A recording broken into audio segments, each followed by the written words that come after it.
stopping here has to do with the context of the Gardiner Expressway. But before I started, I should actually say thank you very much for participating in this walk. I know this is probably not the most ideal use for a beautiful Saturday afternoon, so thank you for coming. This is Sherbourne Commons. This is a park that was built in 2010 by Waterfront Toronto. It's part of a master design for this entire area, stretching from Jarvis all the way to Parliament Street. It's called East Bayfront.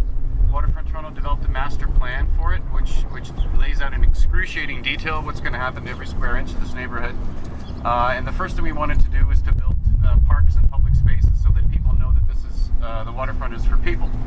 So this sort of flips the normal, let's say, staging of events where a new neighborhood usually gets condos built first, and then later on people realize that the people who live in the condos need places to hang out, parks, they need facilities, they need infrastructure. So our idea is to start with the infrastructure and the public spaces first, like this park and like Sugar Beach, which is just over there.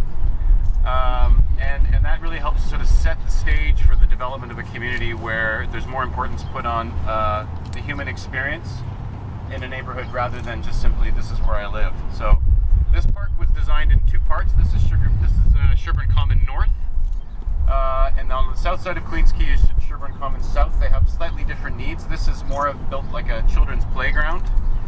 You can see there's a lot of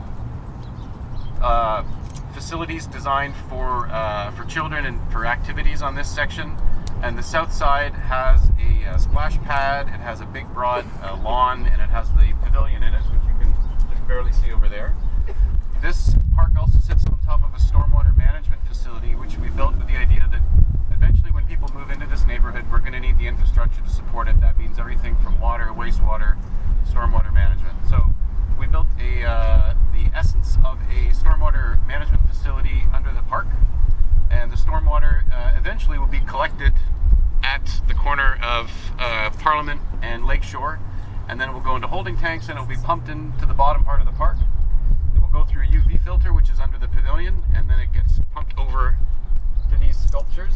These are half art, half infrastructure. They're designed by an artist called Jill Anholt, and the water that goes through the filtration gets pumped up, and it gets. I'm not an engineer, and I'm certainly not a scientist. But it's a part of the filtration system. The water drips down through the screens, and then it goes into this sort of pond here, and then that goes into a biofiltration, which is those little plants you can see there, and then it goes into an attractively designed channel that takes it down and puts it into Lake Ontario. And when it's not in full operation, as is the case right now, the system sucks dirty water out of the harbor and cleans it and puts it back in the harbor. So it's important that the system continue to operate before there's actually a community here to support the entire infrastructure. This park is also highly sustainable. The UV system actually provides a lot of the irrigation for the park, and the pavilion has solar panels on it which supply most of the electricity for the park, and the pavilion itself is a LEED Gold building, the first LEED Gold building built on the waterfront by Waterfront Toronto. So it's really kind of underpinning that sustainability is one of the values that's sort of baked into what we do here. The reason why I think this is interesting as a piece of context for the Gardiner is this shows the kind of neighborhoods and the kind of communities that you can build around a piece of infrastructure like the Gardiner, and I would hold this in contrast to what you see on the west side of the Gardiner, where now the development has basically turned the Gardiner into this magic carpet ride through a city of condo towers. If any of you have ever been down to the grade around those areas, you'll notice a stark difference between what you'll see in this area and what you'll see over there, and that is the first, say, 4 or 5 stories of the condos around the west side of the Gardiner are usually parking.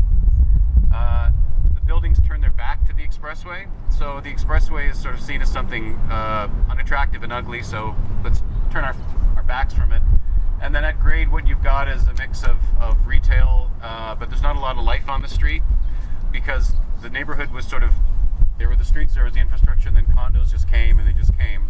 The idea with a community like this is to give more thought to what the community is going to be, how people are going to use it, what creates a good quality of place, what creates a good quality of life of people living here, and then plan and build that community. So the interesting thing is that this community is going to exist whether the Gardiner stays or whether the Gardiner gets torn down. People are going to move here, development is going to occur here, hopefully transit one day will come, and then we'll be able to see the difference in the kind of experience you have living on the other side of the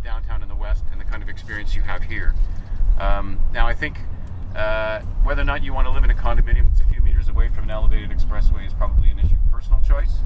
But the idea here is that you try to build a community that, regardless of how proximate it is to something like the Gardiner, you're going to try to build the best possible community you have for the city. The bigger context here as well is that this is Toronto, as you heard earlier, is one of the fastest growing cities in North America, and people are moving downtown at 4 times the rate that they are in the rest of the city. That's why you see all this construction, that's why you see this densification. And so if we're going to really try to keep Toronto as a global city, if we're going to try to keep Toronto as a great place to live, then we need to design communities and neighborhoods that are actually going to give people a decent quality of life and make them want to stay here and attract economic development and attract investment, so we can keep going on this crazy magic carpet ride we've been going on for the last 10 years. The only other thing I'll say about this park is that for quite a long time it's looked a bit odd, this sort of strange grayish park sitting in the middle of a FedEx facility, an elevated expressway, a rail corridor, some light industrial use, is that already there are 3 buildings that are under construction right now. Right beside us is Monde, which was designed by Moshe Safdie, which is broken ground a few weeks ago.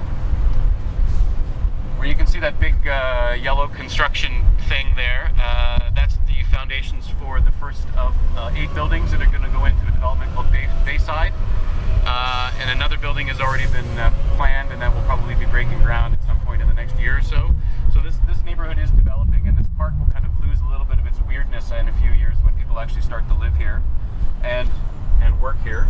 And hopefully, like I said, transit comes, and then you'll be able to see that this park was probably designed for a use that hasn't, in a community that hasn't yet arrived, but it will. And it's the same with Sugar Beach, which I won't get into too much detail on. I'm sure you all know about Sugar Beach.